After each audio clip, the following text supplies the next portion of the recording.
सन 1975 में नेहरू मैदान स्थित कस्तूरबा उद्यान में राष्ट्रमाता कस्तूरबा गांधी की ब्रांज धातु की अर्धव प्रतिमा स्थापित की गई थी।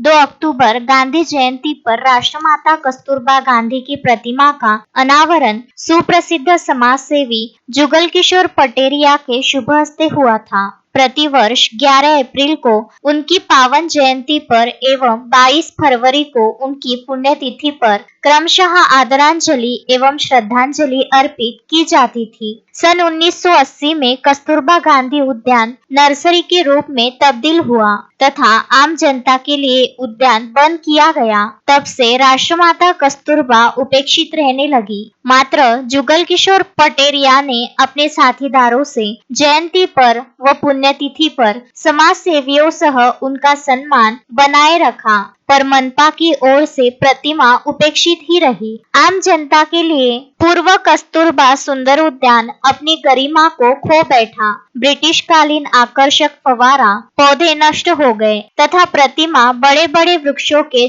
झुरमुट में सिमट गई तथा आम आदमियों के मनपा भी प्रतिमा से अनभिज्ञ रहने लगी। नतीजा प्रतिमा महत्व नहीं रहा और न ही इसका रंग रोगन व सौंदर्यीकरण मनपा की ओर से वंचित रहा। मनपा राष्ट्रमाता की जयंती पर व पुण्यतिथि पर कोई कार्यक्रम नहीं लेती, जबकि लेखी स्वरूप में लेखी सूचनामय तारीख सह जानकारी दी गई थी। समाचार संकलन अशोक भाई जोशी।